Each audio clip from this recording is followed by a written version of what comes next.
Welcome to Women's Wealth, the podcast with me, Joanne. My mission is to educate, inspire, and empower you all to step into your own life of wealth. That feeling of being so rich in your mind, body, and soul. I'm so happy to have you here. Let's get straight into it. Welcome back to another episode. My name is Joanne and I am your host of Women's Wealth, the podcast. Welcome back if you are returning, and if you're new here, welcome. And I have a guest today. I've just been saying to my guests, it's been a while since I've dipped my podcast toes into the world of spirituality. I think I've been very educational for the past few episodes. So I'm really looking forward to chatting to my guest today. And I know that she's going to share so much just to make you feel, and I know a lot of women who listen to this are on their own spiritual journey, whether you're at the beginning or in the middle. I know we're going to have some real light bulb moments today, some magical moments. So without further ado, let me introduce my guest to you. I have Reverend Rose Hope with me today, all the way in Canada. Welcome. Hooray, thank you so much. I'm so happy to be with you all. Yeah, I'm excited to have you here. And let's just dive straight in. So, one fun fact about you. Let's go there first, and then we'll get into the nitty gritty. I know that's right on the spot as well. We didn't plan this. Fun fact. Okay, well, I don't know how fun this fact is, but my family jokes about me having 9 lives like a cat because I seem to have a lot of brushes with death, or a lot of situations that get me into, I'll say, trouble. And I'll give you a couple examples. I've been stranded in the Mexican desert. I have been on a plane that the engine exploded mid-flight due to an airstrike. I have survived numerous close calls. So I think that's a fun fact for me. It might not be for other people, but boy, oh boy, do they make for great stories, Joanne. Yeah, I read that when I was your notes. And so when you've had these near-death experiences. Yeah, well, even outside of those brushes with death, I've also had 2 near deaths where I've actually clinically gone completely unresponsive, heartbeat stopped. Wow, so you are actually a cat. You have 9 lives. And is it from these experiences and being clinically announced as dead? Is this where I'm going to call them powers, because they are, when we're spiritual, we have these powers. Intuition is a power. Is this where you found that you had your gifts, your powers, or did you know before? That's a great question. I would say that those gifts came to light a lot more. Like those experiences opened up some doors that had been closed. My first near death, I was only 5 years old. So it's hard to really know how intuitive I was prior to that time. Mom always said that I had this sixth sense to me. But when I had that first near death, after that happened, I really started to notice. My dreams became very lucid. I started to become precognitive. So they really unlocked some doors. Would you like me to go into that near death? Yeah. Okay. Yes. Mm-hmm. I just think they're so powerful. And every time I speak them, it's always so surprising to me how many people come up to me and they say, oh my God, something similar happened to me, but I've never told anybody. So I find such power in being able to share these stories with others so that they know that they're not alone out there. So my first near death, I was 5 years old and I was eating one of those round jawbreaker candies, like a round hard candy. And my dad said, go sit down before you choke. And I turned to go sit down and sure enough, took a breath in and that candy got lodged in my throat. So my dad came running over, wrapped his arms around my waist, started doing like abdominal thrust, the Heimlich maneuver. Couldn't get it out. And so I went limp in his arms. And so I had an out-of-body experience at that time. I remember vividly floating above my body and my dad. I remember watching my mom run for the phone. I remember my sister peeking around the corner. And I didn't feel any of the chaos. I felt completely totally held in the arms of God or divine or whatever you call the creator. I was so held and so loved in that moment. Nothing mattered. And I just remember observing, like totally at peace with everything.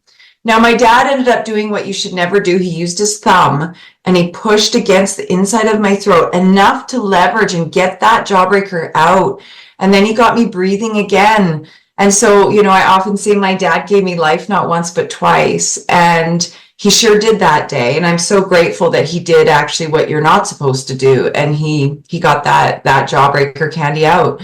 So after that happened, all my blood vessels in my face were broken. So black and blue face. I remember when I was little, like when he was doing the Heimlich, thinking my head was going to pop off. There was so much force and pressure. But, after those physical symptoms subsided, Joanne, I started to notice my dreams become so lucid where I would like be awake in my dreams. And some of the dreams were not so good. I had very, very scary dreams, actually. And I would start to know things before they happened. I remember waking up one morning, going to my mom and saying, "Hey, mom, so-and-so's mom died last night in my dream." And my mom's jaw hit the floor because she had just found out that so-and-so's mom had indeed died. So these sorts of things started to happen, but I was raised in a very loving Catholic home. And what happened then is that I ended up hiding those gifts because I didn't feel comfortable. My mom, I don't think, really knew what to do with me. And so I didn't feel safe and comfortable to be able to, share some of the things I was sharing. And thankfully, my mom just would advise me to pray, and she taught me how to pray when I was younger. So that was a big piece for me. Like when I would have those bad dreams, I would pray and that would help. And so, but for the most part, I hid and stuffed that away. And, we often do that, right? We often are told like, okay, it's not safe for you to be seen and heard as you are. So you better hold back, right? Or we are embarrassed by something that we've shared or said, and then we hide it. And so I hid it. I stuffed it all away. And now fast forward to my career, and I've decided to become an EMT firefighter because I want to save lives like my dad saved mine. So that was such inspiration for me. However, when I got into that profession, I had to deal with a lot of death. Yeah. And so death became something that was really in my face. And mind you, through my high school years, I had lost a lot of my family and my friends to death. I had a period of like 2 years where like 10 people had died. And so death and I had this very interesting kind of relationship. And so I also understood that death didn't have to be a scary thing, that it could be a beautiful thing because of my own near death when I was 5. I just innately knew that inside of my mind, inside of my heart. And so I started, having these dead bodies that I would have to deal with from time to time, and their spirits would come home with me. And I remember thinking, I'm losing my freaking mind. That's it. I can't stay in this profession. I've got PTSD for sure, And so as these spirits would come home with me, I would just have multiple showers. I didn't understand what was happening to me. I just remember feeling creeped out and just having to like have an extra shower or whatever, just to kind of get that feeling shooken off. And so I didn't stay in that profession more than 5 years because I just thought, okay, this is like too much for me. Either I've lost my mind or something weird's going on. I didn't understand it. So thankfully, that led me into a beautiful teaching career. I ended up teaching in the medical field for a number of years. And then I had a second near death. And so my second near death happened when I was 26 years old. I was recovering from surgery that I had on my knee. I had reconstructive surgery on my knee from an old skiing injury. And I was recovering at home. I had already gone through the surgery. Everything had gone well. But I was hobbling on my crutches from the kitchen to the bed I had made in the living area. And as I was moving, something happened. I all of a sudden started to see black, and I knew I was going. And so thankfully my brother-in-law was with me and had caught me, but let me tell you where I went that day. So when I went unresponsive, Joanne, I went to the most incredible, beautiful space, and I can only describe it as heaven. I was again held in the arms of God, in whatever that looks like to you. I felt like I had found heaven. And what happened for me in that experience is I was floating. I didn't have an out of body. I couldn't see myself below. I had now been transported to some other space, another time, if you will.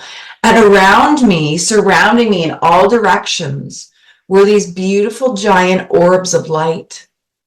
And they were so incredibly brilliant in their color. I can't even describe it to you, because even the brightest of colors that we see here, this was beyond that, okay? And the love that I felt, the unconditional love, like this had really kicked it up a notch from the time I was 5. And maybe I just didn't remember it from when I was 5. But now I was in this like complete euphoria. I felt every cell in my body felt alive for the first time ever. It was unbelievable for me. I remember consciously saying in my mind, I'm staying here. Like, oh my God, this is amazing. I'm staying. Like, this is it. I'm with you. And those angels, those energies, those orbs of light spoke to me, not in words, but somehow I heard in my mind very clearly, it's not your time yet. You have work to do. You're not staying here. You can't stay. And as soon as that thought came in, I woke up staring at my brother-in-law as he looked at me wide-eyed. And I didn't know how to articulate to him what had just happened to me. I didn't understand what had just happened to me. And I also was like, oh, if I tell him, he's for sure going to think I'm crazy. Like, they're going to send me to the loony bin, right? And so in the days following, that energy, that experience was just so intense and so present for me. I was like, I have to talk about this. Like, I cannot not, right? Like, I have to share this experience. So a few days later, I'm still in recovery, and a girlfriend comes over for a visit. And I've got to tell her, because this is just too profound to not tell. And so I'm explaining this incredible story and the angels and what I felt and the experience. And she's like, oh my God, this is incredible. Meanwhile, my brother-in-law, who was with me the days before and had caught me the days before, he was eavesdropping on our conversation. And I'm so glad that he was, because he came running into the kitchen. He slammed his hand on the counter and he said, I knew it. I felt the angels too, he said. Can you believe that? I get goosebumps every time I say that, because it was such validation of my experience for me. So when I went down, he started to panic because he couldn't find my pulse. It didn't look like I was breathing. Like, he was like, I got to call 911. Like, she's going to die in my arms. Like, he was panicking. So he was going to call 911. And he said what he felt was this whoosh of energy. And all of a sudden, these energies were around him, and he heard them clearly say, she's going to be fine, just wait. And so he paused for a minute, came back to me, and he said, within a few seconds, I opened my eyes with a smile on my face. So that was his experience. And by the way, this happens with near-death experiences. Bystanders who are around when the near-death happens, sometimes the bystanders also experience something spiritual. They pick up on it. Yes. Is he normally not, this would be woo-woo to him. Not like he, whatever, that type of thing. My brother-in-law and I are very close. We've always had this very soulful connection. Like, we are family in such a way. And so he's always been a little bit tuned in. Yeah. But like, not to the extent that, I would say I am now. But like, he picks up on things like that. So he is empathic. He is somewhat intuitive. So it, in some ways it doesn't surprise me, but it was such a gift for me, Joanne, because that energy of being able to express my story was such a powerful piece. I now was like, okay, I can speak about this. Like, I have this validation. Because you have to remember, I came also from a very scientific background. I was in medicine, I was in health sciences, that was my jam, right? So for a decade, I was so committed to evidence-based experience and what have you. And so I hadn't, again, shoving all my intuitive gifts down, right? I'd kind of gone to the other side, so to speak. And so, yeah, it was just so beautiful. I was like, okay, that's the evidence that I needed in order for me to start sharing this. So a lot of people will say, oh, okay, after those 2 near deaths, then you figured life out. But no, I did not. So I got to share this last bit here because I think that, we have these expectations that we have these experiences or these catalysts or we hit rock bottom or whatever that is for us. And then we're like, oh yeah, now I'm on the path. But after that experience, I really craved heaven. I wanted to go back to that place. I wanted that experience. I wanted that euphoria. And so I searched everywhere outside of myself to find it. I thought, okay, maybe I'll be happy when I find the love of my life, when I have my family, when I have my children, when I reach this certain level of success in my career. I played the I'll be happy when game. Do you know that game? I'll be happy when? It's a losing game, by the way, everybody. And so I was seeking heaven everywhere outside of myself. And the harder I tried, the deeper I sank. So for about 5 years after that second near death, wanting to go back to that space, I really struggled. I was an overachiever, people pleaser on top of it. So here I was trying so hard, working so hard, doing all the right, quote unquote, things, right? And feeling actually more miserable than ever. In fact, I felt so guilty and shameful that I had the life I did, but I was still miserable, right? I'm like, how am I still unhappy? I have everything that everyone could possibly want, and I'm still unhappy. There's something wrong with me. So this story that there was something wrong with me kept playing over and over. So 6 months after I had my son, I didn't know it at the time, but I was experiencing some really deep postpartum depression. On top of this, I can't find heaven. I just want to go back to that heavenly place. And I really did want to go back. I wanted to go back so badly, and I was in so much like emotional and physical pain as well. By this time, I'd been diagnosed with fibromyalgia and all of these things. I felt like a 90-year-old in a 30-year-old's body kind of thing. And I just thought, this is not it. Like, I don't want to be here. I don't think I'm good here for anybody. And I had decided that I was going to take my own life. So this was such a painful time for me, and but yet such a powerful time for me, because I got on my hands and knees one night in a place of despair. Like, I was planning out what I was going to do and what was going to be the easiest on my family at that point. And in such a place of despair, I got on my knees and I prayed, as my mom had taught me when I was younger. And I said, okay, God, this is the only path I can see right now. And unless you show me another path, this is what I'm doing. So you need to show me another path, that if I'm not supposed to take this one. And that's exactly what happened. I was visited, but as what I could only describe as an angel. And this energy came in that moment of prayer, and it showed me this vision of what I was to do. And this vision was to create a holistic healthcare system. And so I got up the next morning with this new revitalized mission and purpose. And I went for it. I went all in. I started this company. My husband at the time said, this is brilliant, like, go for it.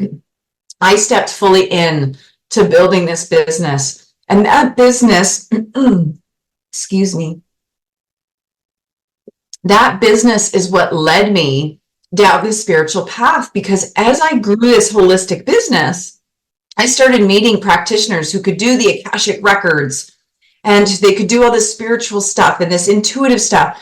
And I started to become curious. And I thought, oh, wait a second. Like, I used to do some of this stuff when I was younger. I stuffed this away. I started to remember who I was. And so I started now to be curious. And this led me down this path of awe and wonder. And that's one of my biggest tips that I give people, is like, they're like, what do? I don't know. I say activate your awe and wonder. Activate that awe and wonder like you've never seen it before, like you're seeing something for the first time again, and you'll see it with a whole new lens. And so I went in with this sense of awe and wonder. And when I first took the Akashic Records, I went in as a skeptic. I went into that course being like, there's no way you can read people like this. There's no way you can pull this information. Like, come on, I'm all science, right? At this point too. And I was like, this is hocus pocus. This is woo-woo stuff. And I stepped in and oh my goodness, the magic that I witnessed that was coming out of me. I was like blown away. Joanne, things that I shouldn't know, I knew. And so that's what really opened the floodgates. And by the way, for the listeners, if you've never heard of the Akashic Records, I just want to give you guys some understanding of what that is. It is your soul's library. It's a beautiful space of consciousness that we can tune into, where everything that we do there is amplified. Our intuition's amplified, our healing is amplified. It's a really beautiful space. I like to call it a soul massage. When you get to the records, it's like having a massage for your soul. And so this is a modality that I've now been doing for well over a decade. And I fell madly in love with it because it opened the floodgates for me. It allowed me to remember who I was. And that was such a gift. And so since then, I have been doing more of that discovery work. I, took my degree in metaphysics, which is my reverendship is in metaphysics. So it is all spirituality, all about the connection with ourselves and our higher selves, and working towards my PhD now in metaphysics. So, this has led me down this path, and I know that I'm meant to be here. My mission really is to create heaven on earth, to help us to understand what that is and how to go about doing that. And so that brings us right to the here and now.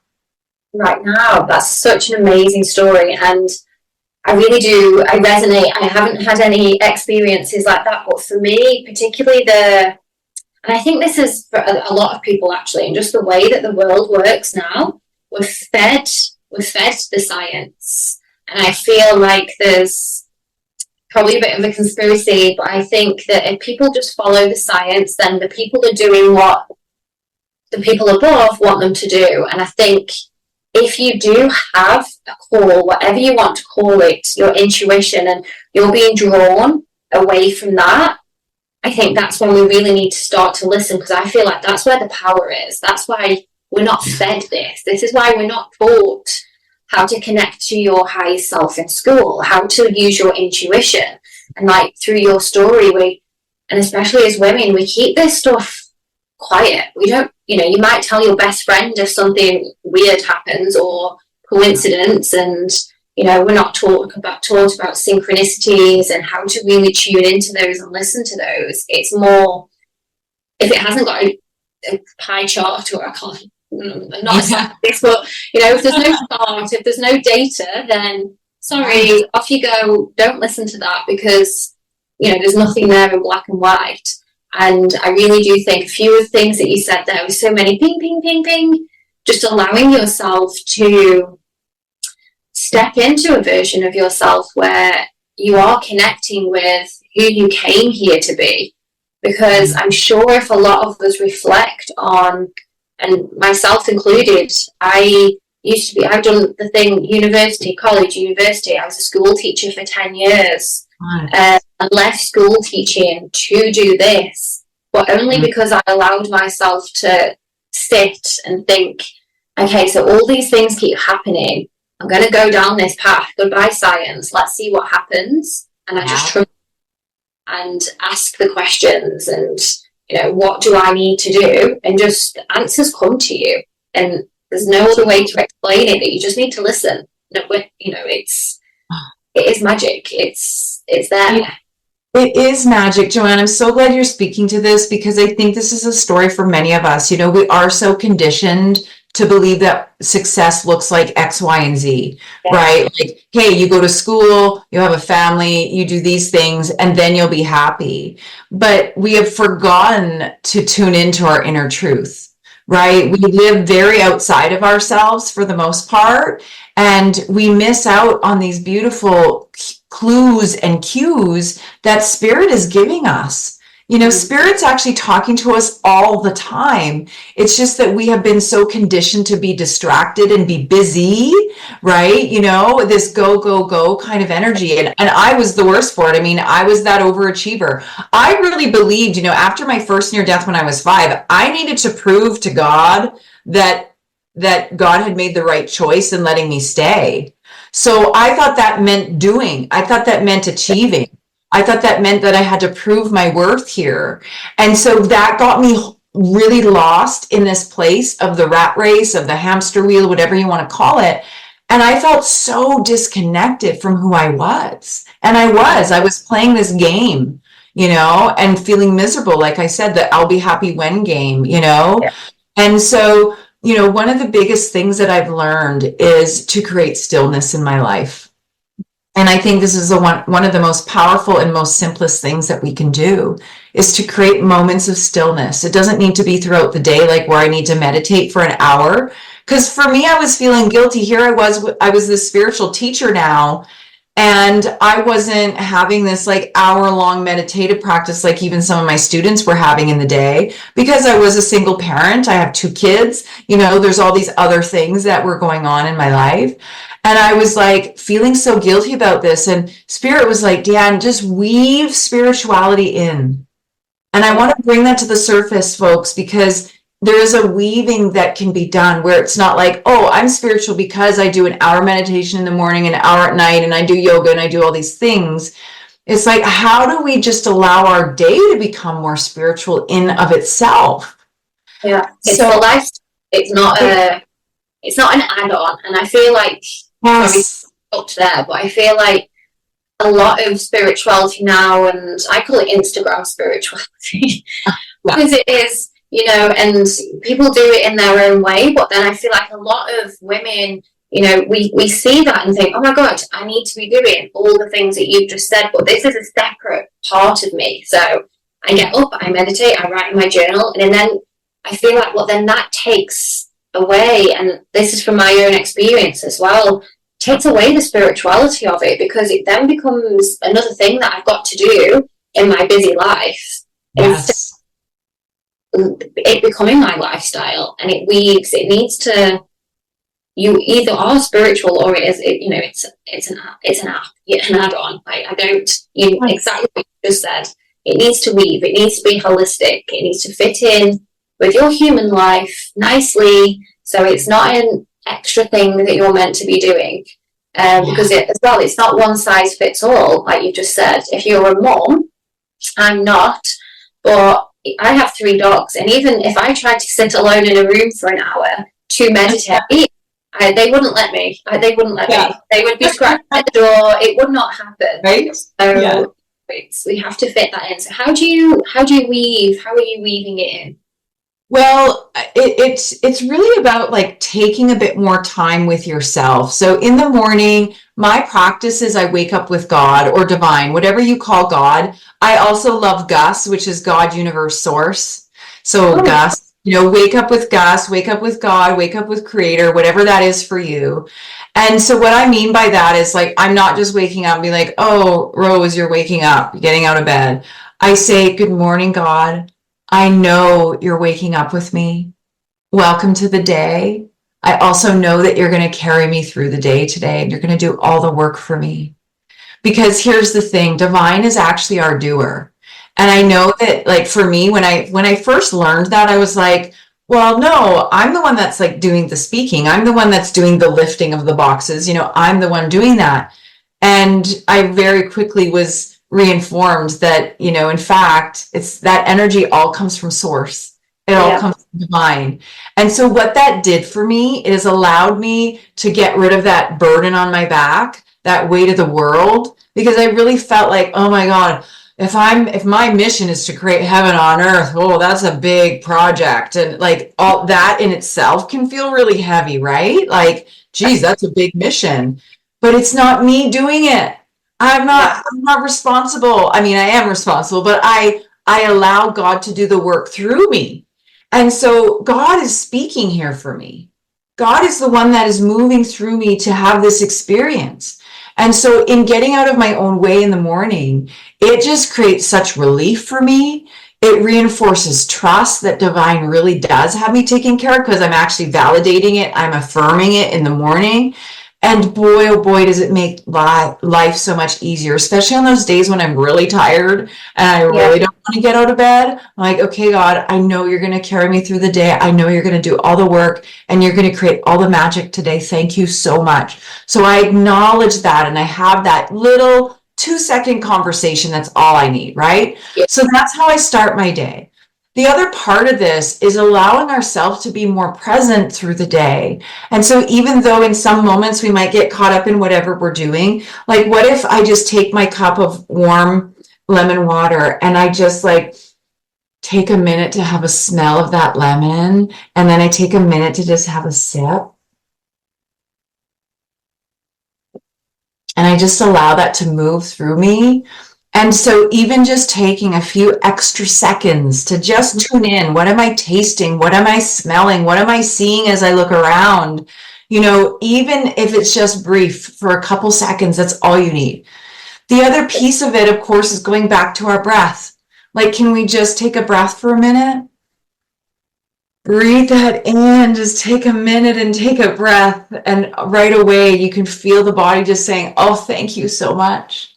You know, before I eat, you know, there's a reason we bless our food, you know, because that energy is going into the food and then getting received into the body. You know, taking a moment to either bless the food or just even ask the body if it wants the food. You know, we talk to you. Okay, the body will tell you. And so just starting to lean in a little bit more, to be just a smidge more connected to the body, to the spirit. Now, one of the big things that I incorporate into my weaving practice of spirituality is actually building relationship with the aspects of my beingness. And what I mean by this is that in metaphysics, we have the true self, which is considered the higher mind or the God mind. So everyone has an aspect of divine within them, right? We came from source, so we have source within us. We call this the God mind or the higher self, okay? That's the true self. Then we've got the false self, which is known as the ego mind, ego, ego mind. And that ego mind, back thousands of years ago, it was meant to keep us safe. It was its only role, was like if we were out and there was predators, that ego mind would go ding, ding, ding, run, go and hide, whatever, okay? That ego serves a valuable purpose. However, over thousands of years, Joanne, that ego mind has totally hijacked us. So now the ego comes into every thought almost that we have. The ego will interject and say, oh, you're going to make a podcast? Who's going to listen to your podcast? You know, the ego's going to go and say, oh, you can't do that. You know, what will people think? You know, that ego was chattering for me when I had my second near death. And I was like, oh my God, this is so compelling. I want to talk about this. But the ego came in and said, oh, people were going to think you're crazy. So the ego doesn't know its place anymore and it's running the show. But we are supposed to be telling the ego what to do, by the way, everyone. Our job is to control the ego, to tell it what to do, not the other way around. And so one of the most powerful things we can start to do in our day-to-day practice is starting to get that ego to step aside, starting to create boundaries with the ego. And a lot of people say, well, I don't know, is it coming from ego? Is it coming from intuition? I don't know where it's coming from. If you start to build a relationship with these aspects of yourself, then you will be able to discern or differentiate what is what, okay? And so here's what I invite you to do. This is such a fun way to start building these relationships. So the first thing is that when my ego comes in and chatters, it's usually negative, by the way, right? Okay, that's one clue that it's your ego, is that it's usually a negative thought, like it's a bad thought, right? So the one invitation is for you to actually talk to the ego and to say, hey, thanks. I know you're looking out for me, but I've got this. So even just that little thanks, but I've got this can actually start, the ego starts to go, oh, okay, he or she doesn't really need me to interject there. Okay, they're good. Okay, I'll step aside. So the ego starts to recognize where the boundaries are. It doesn't know the boundaries if you don't set them. They're like, it's like a child, okay? And so when that ego pops up, thanks, but I've got this. But if you want to go a step further, give your ego mind a name. Give it a name. So my client the other day, I think this is so hilarious. She called hers Ivana Gripe a lot. Ivana Gripe a lot is what she named her ego, because she's like, my ego's always griping about this and about that. So I think that's so funny. You can call your ego whatever you want. The point being is that if you give it a name, it's easier for you to separate yourself from it. Yes? And so all of a sudden it's like, her name is Jane. So I'm like, okay, Jane, that's enough of that. Time to step aside. And it's great because my ego comes up far less than it ever has. And I don't get caught on the hamster wheel. You know, the hamster wheel when you're playing a scenario over and over again, either in the past or in the future, right? Or whatever. It's the ego that's doing that. So now I don't get stuck in that anymore. And of course, giving then your higher self a name, your God self a name would be the next step too, because now you're opening up this beautiful channel where you can receive all this intuitive insight and all this information. So that's a beautiful way to weave in spirituality, where we now become a bit more conscious. We start to have this awareness and we start to put that ego in check a little bit more. And now we can allow divine to lead us, because when we allow divine to lead us, that's the juicy path. That's the path of opportunity. That's the path of deeper connected experiences. And we will just get so much more in our lives in doing that. It's easier. I feel like when it's my ego, and again, this has taken me a while to be able to tune in, I see my ego as well, like a grey fog. So if it's like out of the old movie, have you seen Ghost? Patrick Swayze. Yes. Yeah. You know the black things that come out of the ground, and it's the like when they're coming to collect him. I think in the movie it's the devil, but that's how I see my ego, kind of like this black fog that comes out. And I talk to it the same as you just said. I'm like, not today, and I'll see it like coming back into the shadows. But I always go by a feeling as well. So if I'm not sure, you know, the first thoughts, is it my ego or is it intuition? I always find that my ego feels a little bit icky. So if I question, it's like a vision of, oh, go and do this. And then if I really question it, like, do you really want to? And then if I'm still like, oh, actually, no, then I'm like, no, that was my ego. And then when it's my intuition, it's a decision that's just like, yeah, let's go. And if I'm like, do you really want to? Yeah. Or like, and I'll ask myself, if someone takes this decision away from you, how are you going to feel? I'm like, oh my, then I'll go. So I kind of, if I'm not sure, if I'm like, right, is this my ego or is this my intuition? Because sometimes the ego dresses up as your intuition because it wants to. It's it feels icky. No. And the same if someone asks me to do something, and my old people pleaser self would be, you know, the ego. Yeah, I'm doing it. I'm coming. Now I'll just take a breath. It only takes 3 extra seconds to answer the question. Just, do I want to? And if the answer is yes, and it feels a bit, then that's my ego. If I say no, and then it feels nice, I'm going to go with no. And it's allowing yourself to have that time. And again, that's not a huge spiritual practice. That's just okay, but what do you really want? Yes, right? What do you really want? You know, asking ourselves more questions, I think, is a brilliant way to lean in. You know, I also let my ego self look like a little character. Like oftentimes I'll get my clients to imagine like a cartoon character. One of my girlfriends, she imagined hers like Eeyore from Winnie the Pooh. Like he was like Eeyore, like, okay, I guess I'll go, you know, like, you know. Yeah. And so it's a really fun way to recognize that we're multidimensional beings and that we do have a lot more power in this than we think. You know, you reminded me as you talked about like setting boundaries, you know, and I use the peace protocol. And so the P in peace stands for pause. And so when someone says, hey, you want to go to this party with me on Saturday, I need someone to come with, pause. So buy yourself some time. Say, thanks for asking. Let me think about it. Right? Or just give yourself time. Like you said, take a breath. tune in a little bit. But then we ask ourselves, so the E in the peace protocol, it's an acronym. So the P is pause, the E is evaluate. Do I even want to do the thing? Like, do I want to go? Like, do I actually want to go? Or am I saying yes to like please my friend? Or like, do I actually want to go? So evaluate whether or not you want to. The A in the peace protocol is ask, do I have the time, energy, capacity to go? So you might want to go, but you might not have the time, energy, capacity. So asking, do I have the time, energy, capacity to go? The C in the peace protocol is the conditions that need to be met in order for me to say yes. So maybe you want to go, maybe you have the time, energy, capacity, but you want to be able to come home by 9:00. So the conditions are, okay, yeah, I can come, but I need to be home by 9, right? And I even tell people, also add consequences to those conditions not being met, by the way. So if the friend isn't respecting and it's now 9:00 and they're like, oh, I just want to stay another hour, what are the consequences to that boundary being broken? Right? Does it mean that you're not going to go with that friend next time? Whatever that might be.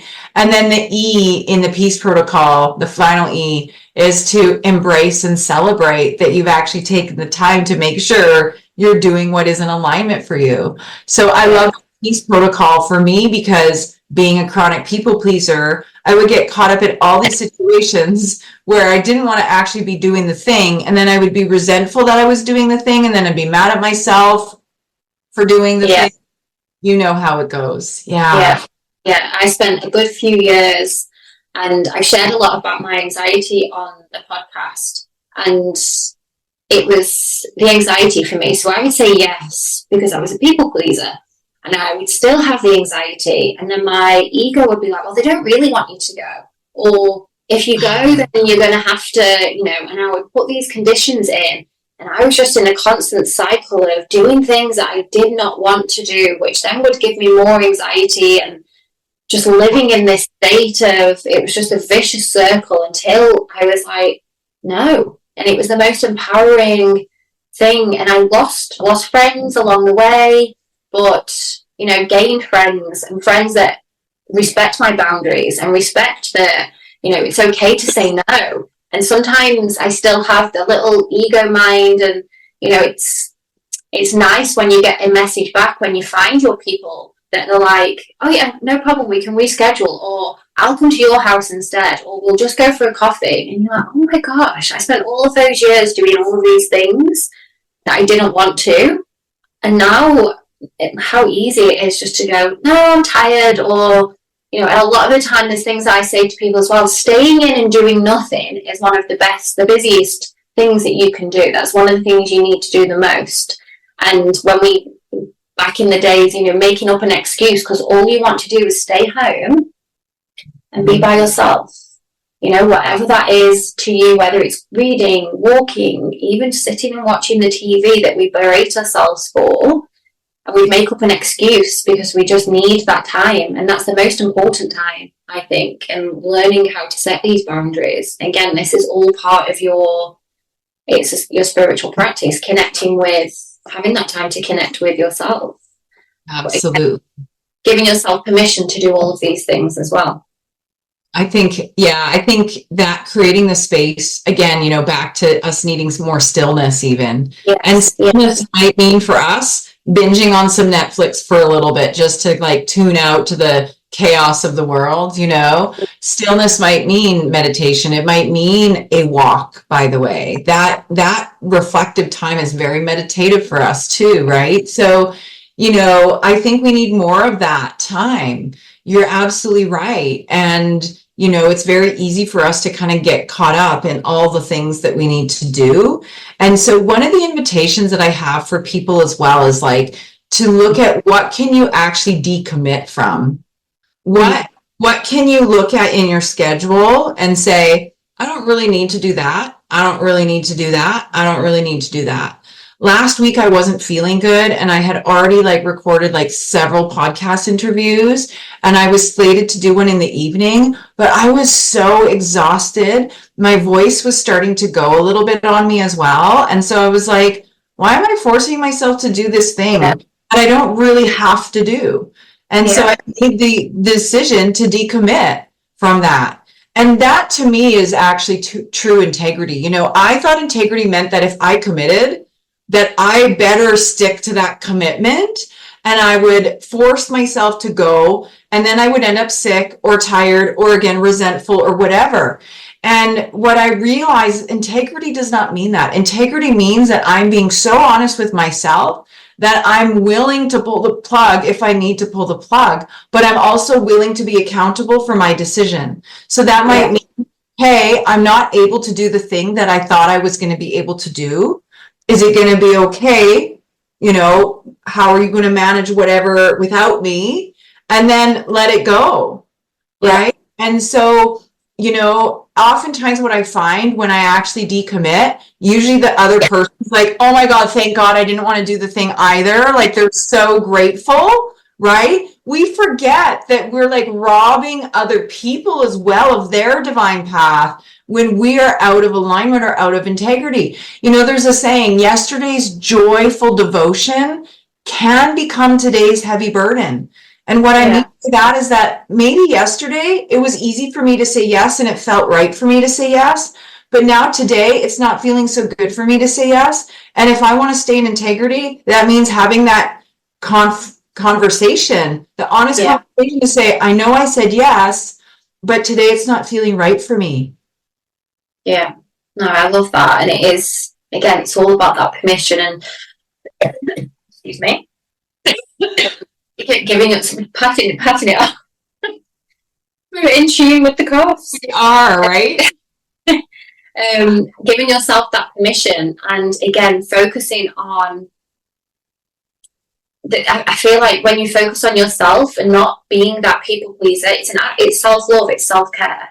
Because again, these things that we're conditioned to answer to other people and feel that we have to answer to other people. And again, putting ourselves and our own feelings and our own energy second.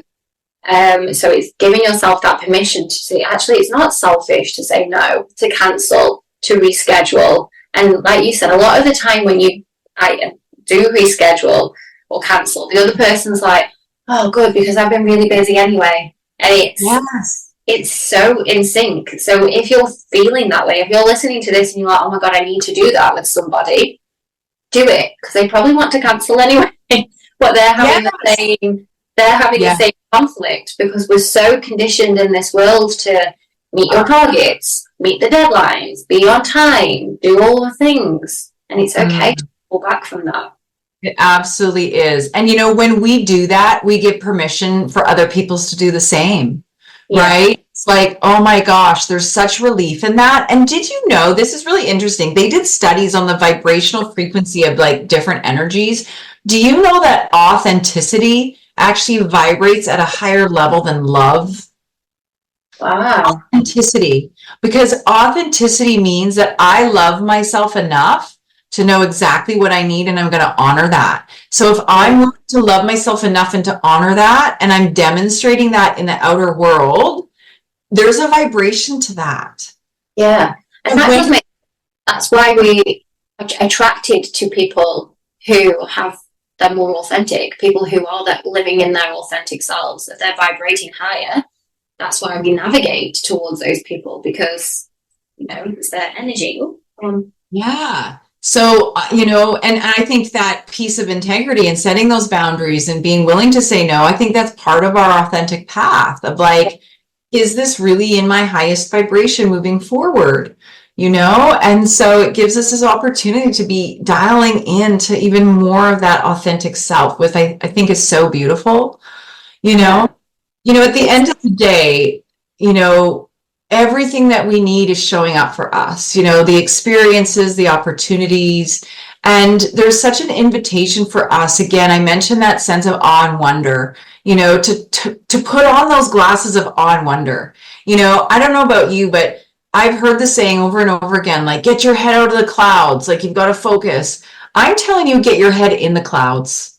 You know, I'm inviting you to see that there's so much more to this world for you to witness the magic that happens. And we can only do that when we have this beautiful, loving relationship within ourselves. And by the way, knowing that my mission is to create heaven on earth to help people create their own heaven. We all have different versions of what heaven means to us.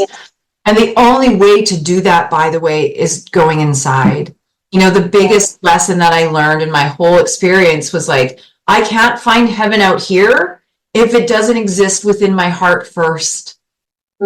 I had to develop, what does heaven mean for me? What does heaven look like for me? It means being present. It means allowing myself to savor these moments of opportunity. It is so many things for me. But as you define it for yourself, within yourself, as you walk this inward path along with your soul, you will come to find heaven. And once you find heaven within yourself, once you understand that it is there and it is very present in the moment, here and now, heaven isn't out there. It's not in the future.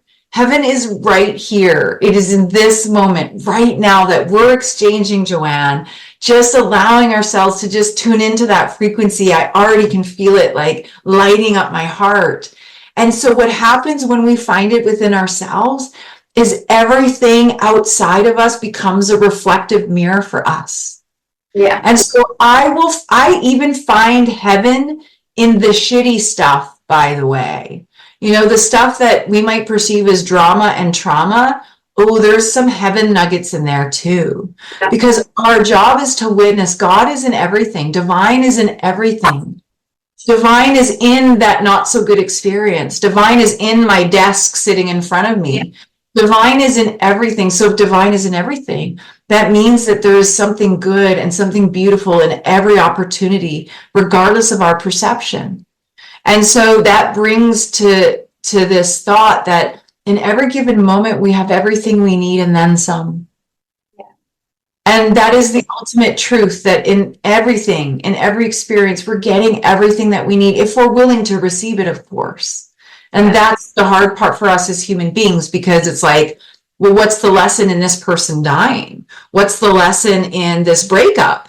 You know, it's hard for us to see when we're in it, but I promise you that there is something so good in every experience. Your job is to then leverage it, to squeeze it for its goodness, and allow yourself to receive the abundance that is here for us. And to me, that's heaven, when we can receive these beautiful wisdom nuggets out of all these experiences, no matter if we perceive it as good or bad, but just allowing ourselves to receive that abundance. And that, to me, is a very heavenly pathway. Yeah, it is. And I've spoken before about, you put that so nicely though, that finding the lessons in the bad things, but I've never thought it of being, well, I say bad things, it's the things that we don't feel like should be happening. Right. Yes. But putting that as being in your own heaven. And, you know, I've spoken before, a few years ago, my dad was sick and he had cancer. He's in remission now. And at the time, this is when my whole spiritual path started to really take off. And my anxiety that I had before that, it actually went because this situation came up. And now when I reflect back, oh my gosh, and I learned so much from that, and I wouldn't be here now if it wasn't for that. And my dad is living his best life now. He's traveling, and you know, but before it happened, he was, you know, just mundane, working, ready to retire, and you know, that kind of traditional retire, then have fun, and you know, and then cross over. But now he's, gosh, puts me to shame. He's living his life fully. Living his life. Night clubbing in Bali until 4 a.m. with, you know, and he's 68, 69. But he's doing it. And at that time, I wouldn't have been like, oh my gosh, in a few years' time, I'm going to look back on this and go, look what I learned and look where I'm at, because I wasn't in that right mind space. But from that situation now, when anything happens, I will shout out as well and say, what are you trying to teach me here? You know, yes. Have a little bit of a, like, what's going on here? And then I will sit back and reflect and go, right, I needed to make that mistake because now I know this is the way I want to go. Or, you know, I turn that down to find this. And these things will just happen. You're like, oh, okay, that was shitty. But now now I'm here. So I know exactly what I need to do here. And even this past year, there's been things that I've done, you know, being self-employed now. Sorry, my dog's crying. And, you know, thinking, oh, I need to do this to make money, and I need to do this to make money. And then realizing that, oh no, they're really crappy. But I didn't know they were really crappy until I did it. And the crappy situations actually showed me that this is what you want to do. And I had to do those crappy things to go, oh, okay, I want to be over there. But I needed to go the wrong way to find the right way, you know? And I know that's quite an Instagram quote, but it's quite true. You know, the mystics call it continual expectancy, and continual expectancy doesn't mean that we expect a particular outcome, but it's that we expect that whatever it is that does show up for us is exactly what we need for our highest good and the highest good of others. And when we have that perspective, it's like, if the shit's hitting the fan, right? It's like, oh, wait a second. I know there's something in this for me. It's not comfortable, and I'm not happy that I'm going through it, but I know that there's something in it for me. Well, that's when we start to really get the magic. That's when we start to see that redirect. You know, we're so quick to judge with only a few pieces of the puzzle, right? Or to let the ego hijack. You know, I often tell this story about being in my final exam of my last class for a degree. So I also have a health management degree as well that I took in my 20s. And I was on the final exam of this final class. Like, I'm on the home stretch. But because I had failed an exam in a previous class, my ego was telling me the whole time that I'm writing this test, like, you're failing, you don't know the answers. I had convinced myself I knew I had failed. I got to my car, I bawled, I know I've failed this exam. I get home, I write my professor, and I'm like, okay, I know I failed. What do I need to practice for the rewrite? And my professor emails me back and says, I don't know whose test you think you wrote, but you got 87%. This is the power of the ego mind. It will tell us all these stories if we let it. If we let ourselves get hooked in, it goes back to what we talked about earlier. And so our job is to put that aside and see that there's like so much goodness in the experience itself, in the lessons and the learnings and the redirecting, like you spoke about. So I think it's so powerful when we can really come to understand that divine creator, God, is your ultimate supplier. And it's supplying you with every ounce of goodness that you need. And even if you perceive it as not so good, know that there's something in there for you too. Yeah, just trust. So before we wrap up, tell me a little bit about your book. Oh my gosh, thank you for asking. So this has been this beautiful book, The Arc.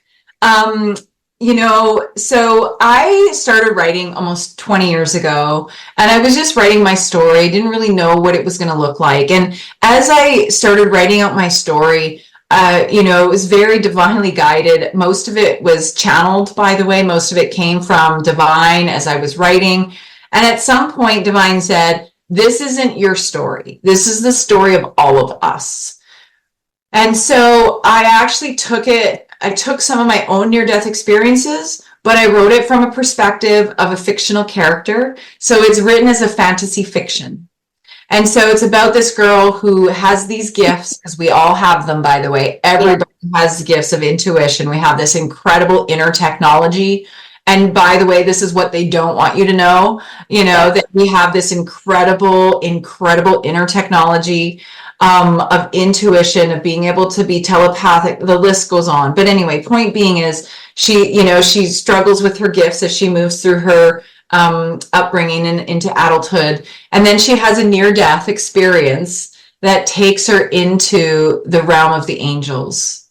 So it's based on my own near-death, but now it takes her into the place where she's actually living in the ark with the angels. That's where they reside. And so she's in this space with the angels, and she stays with the angels, and they teach her all of these lessons and all of these learnings that she is meant to take back with her. So this is the first book of 3, by the way. It is a trilogy. So yes, there's a little bit of a cliffhanger at the end of this book, but it's a beautiful book of remembrance. So my hope was that when people would read this, they would remember, they would start to say, oh my gosh, yes, I am an intuitive, or I do remember these things, or I do connect with this, and to evoke that within them, and then to also give them some tangible tools that they could apply to their life. You know, my inspirations were the Celestine Prophecy, and also The Alchemist.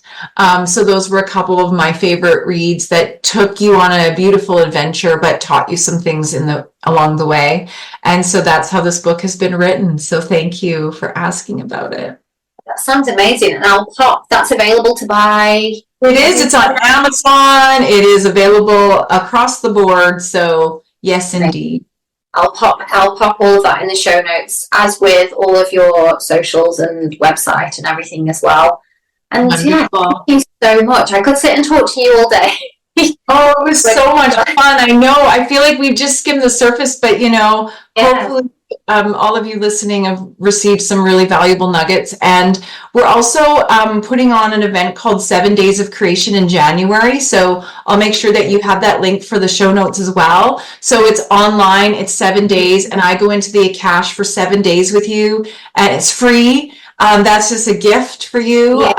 So that if you want to start your 2025 off in a way that really allows you to receive that abundance, allows you to come into higher levels of manifesting, that's a beautiful week to participate in, and it just costs you your time. Oh yeah, send that over as well. I think I might join that as well then. Oh, it's so fun. It's so fun. So yeah, would love that. Amazing. Thank you so much. And like I said, I'll put everything that you need in the show notes, so you can reach out to myself or either one of us if you have any questions. And there was something else I was going to say then, but my dog just put me off. So I think that would be a good note. Good note. He's just about to chew the wire. So thank you all so much for listening, and I'll see everybody in